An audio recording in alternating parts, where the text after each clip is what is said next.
Good morning students. আশা করি আগের চ্যাপ্টারগুলো মোটামুটি বা টপিকগুলো একটু বুঝতে পেরেছো। তো এবার আমরা নেক্সট চ্যাপ্টারে যাব, সেটা হলো হেলথ অ্যান্ড ডিজিজ। মানে হেলথ বলতে কি বুঝি, ডিজিজ বলতে কি বুঝি, বা এর ইম্প্যাক্ট কি আছে হেলথের উপর সেটা। So the definition of health is a state of complete physical, mental, social and spiritual well-being and not merely the absence of disease or infirmity. এই ডেফিনিশনটা সারা জীবনের জন্য মুখস্থ করে নাও, সবার লাগবে, সব সময়ের জন্য লাগবে। ওকে, এই ডেফিনিশনটা দিয়েছে কে বা প্রিপেয়ার করেছে? WHO, that is World Health Organization. তাহলে কি বলতে পারি? According to WHO, health is a state of complete physical, mental, social and spiritual well-being and not merely the absence of disease or infirmity. The lowest point of the health and illness continuum is death and the highest point is positive health. তাহলে lowest point যদি আমি একটা কন্টিনাম health illness কন্টিনাম model দেখি, তাহলে তার lowest পয়েন্টে কি পাবো? ডেথ, অ্যান্ড হাইয়েস্ট পয়েন্টে পাবো পজিটিভ হেলথ। দেখে নাও মডেলটা, এটাকে বলছে ইলনেস ওয়েলনেস কন্টিনাম। তাহলে আমি এখানে কি পাচ্ছি? এখানে আমরা কি দেখতে পাচ্ছি যে ওয়েলনেস প্যারাডিজম যদি হয়, this is the neutral point, মানে মিডল পয়েন্ট। আর দুটো এন্ড আছে তার, একটা হচ্ছে high level of wellness, growth, education, awareness যদি আমার ঠিক থাকে, এটার আমি ব্যালেন্স করতে পারি, তাহলে আমার sign symptom, disability, premature death এগুলো কম হতে থাকবে। তাহলে কি, আমি যতই educated regarding medical advice, medical treatment, আমার গ্রোথ যদি ঠিক থাকে, তাহলে আমার ওয়েলনেসও হাই লেভেলে থাকবে। যখনই এডুকেশন হ্যাম্পার হবে, অ্যাওয়ারনেস কমে যাবে, তখনই আমি কি দেখব? ডিজিজ সাইন সিমটম প্রকাশ পাবে। মানে আমার যদি অ্যাওয়ারনেস না থাকে, তাহলে সেই ব্যাপারে আমি প্রোটেকশন নিতে পারবো না, তাহলে আমার সেই প্রবলেম বা রিলেটেড ইস্যুগুলো তখন সামনে চলে আসবে। এটাকেই বলা হচ্ছে ইলনেস ওয়েলনেস কন্টিনাম। ওকে, মানে একটা যদি আমি স্কেল ভেবে নিই এটাকে, তাহলে সেখানে তার মিড পয়েন্ট হচ্ছে আমার ওয়েলনেস। আর মানে ব্যালেন্স মেনটেন করতে হবে কিসের উপর? ইলনেস আর ওয়েলনেস, সুস্থতা আর অসুস্থতার মাঝখানে যে ব্যালেন্স মেনটেন করা, সেটাকেই আমরা বলছি ওয়েলনেস প্যারাডিজম। ওকে,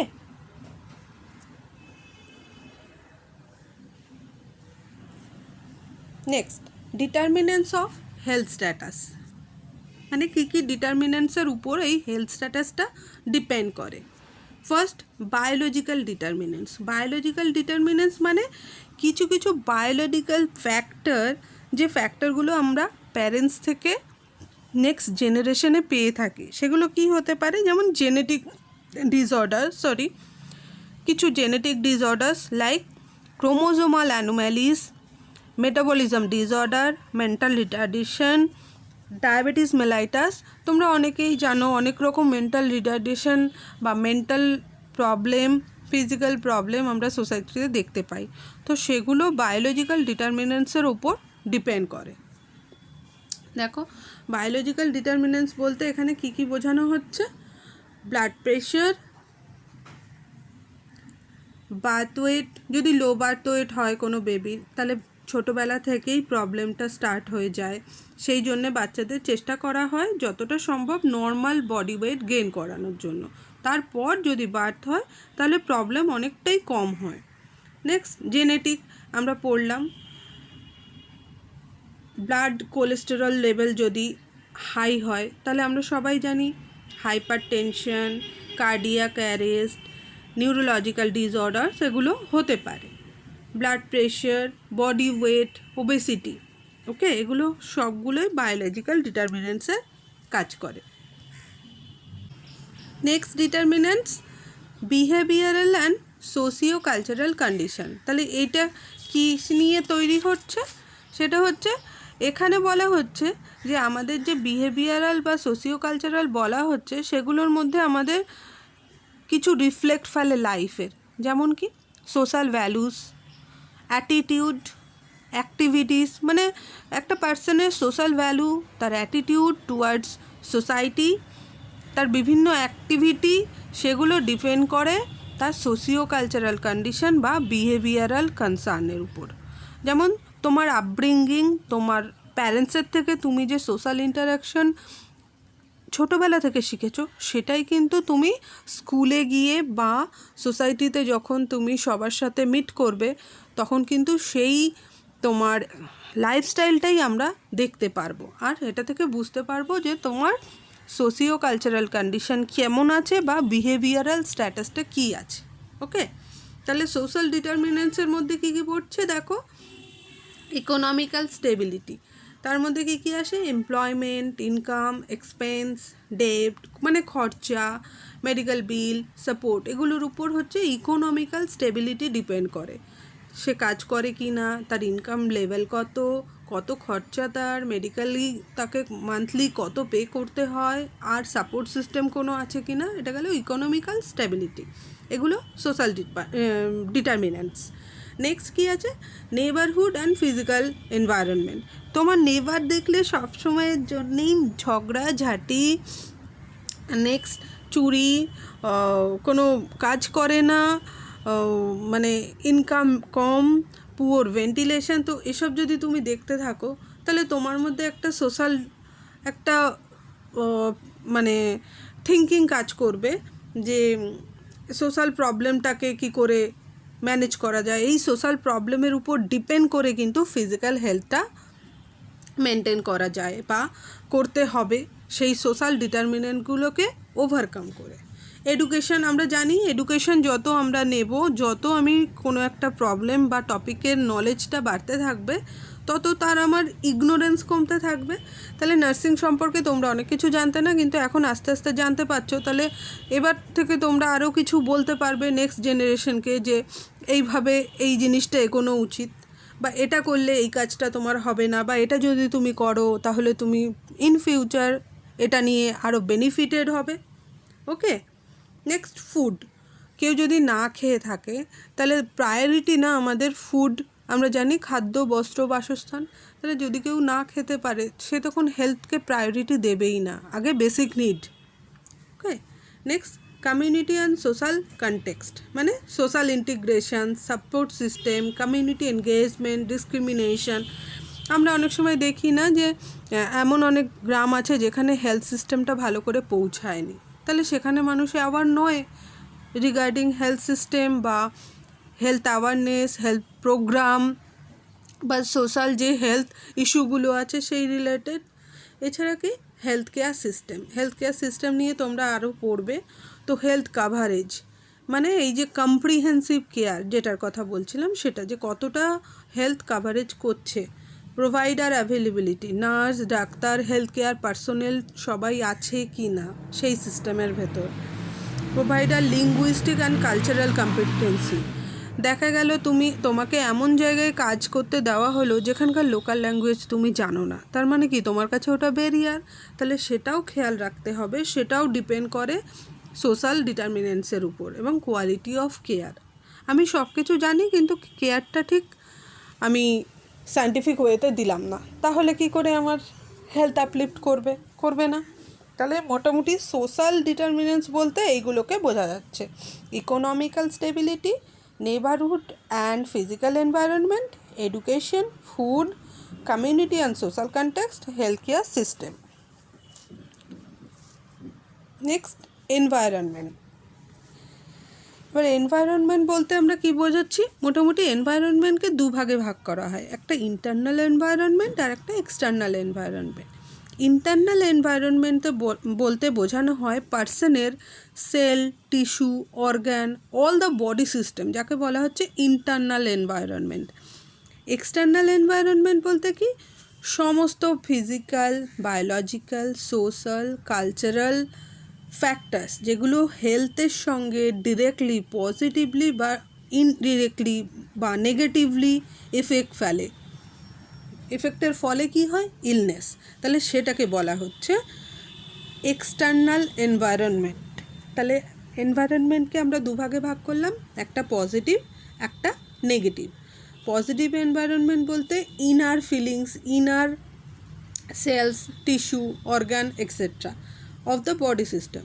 আর এক্সটার্নাল এনভায়রনমেন্ট মানে হচ্ছে পার্সনের বাইরে যে এনভায়রনমেন্টটা আছে, সেটা ফিজিক্যাল হতে পারে, বায়োলজিক্যাল হতে পারে, সোশ্যাল হতে পারে, কালচারাল। এই ফ্যাক্টরগুলোই ইলনেসের উপর এফেক্ট ফেলছে।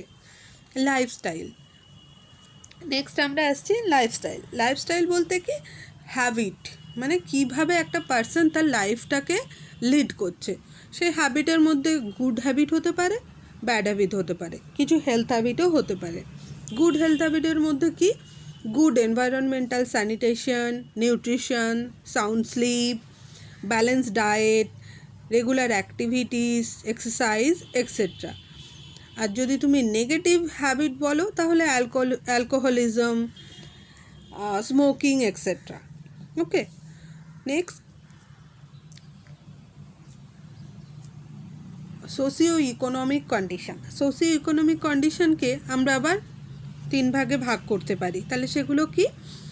সোশিও ইকোনমিক কন্ডিশন বলতে বলা হচ্ছে, যেমন মেজর ফ্যাক্টরসগুলো হচ্ছে ইকোনমিক স্ট্যাটাস। তাহলে আমার ইকোনমিক স্ট্যাটাসের উপর ডিপেন্ড করে নিশ্চয়ই আমি আমার লাইফস্টাইলটা লিড করব।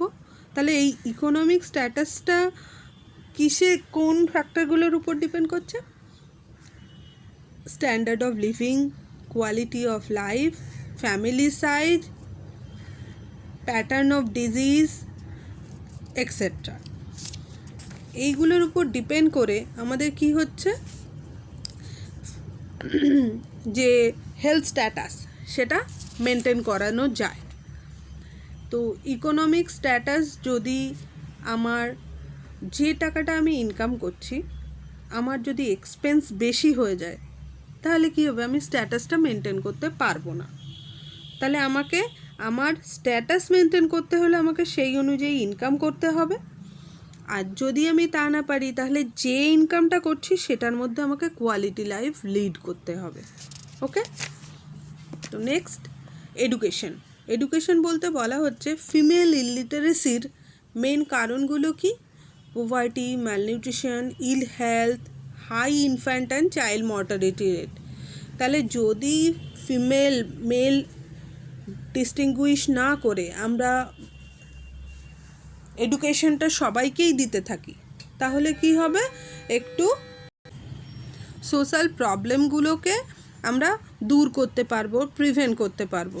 তাহলে ফিমেলকে যদি আমরা লিটারেট করতে পারি তাহলে আমাদের malnutrition, ill health, high infant child mortality rate এগুলো হয়তো একটু আমরা কমাতে পারবো। কেননা ফিমেল তার নিজের হেলথটাকে যদি ঠিক রাখতে পারে তাহলে এই ফ্যাক্টরসগুলো আস্তে আস্তে কমতে থাকবে। ওকে, নেক্সট অকুপেশন। তাহলে অকুপেশনও একটা ইম্পর্ট্যান্ট রোল রাখে হেলথ স্ট্যাটাস মেনটেন করার জন্যে। তাহলে যে পার্সন দেখা গেল সবসময় বসে বসে কাজ করছে, তার কাজটাই বসে বসে, বা যে পার্সন সবসময় দাঁড়িয়ে দাঁড়িয়ে কাজ করছে, তাহলে তার ক্ষেত্রে কি হবে? পেরিফেরাল ভাস্কুলার ডিজিজ হওয়ার চান্স খুব বেশি। যে সবসময় বসে বসে কাজ করছে তার ক্ষেত্রে ওবেসিটি।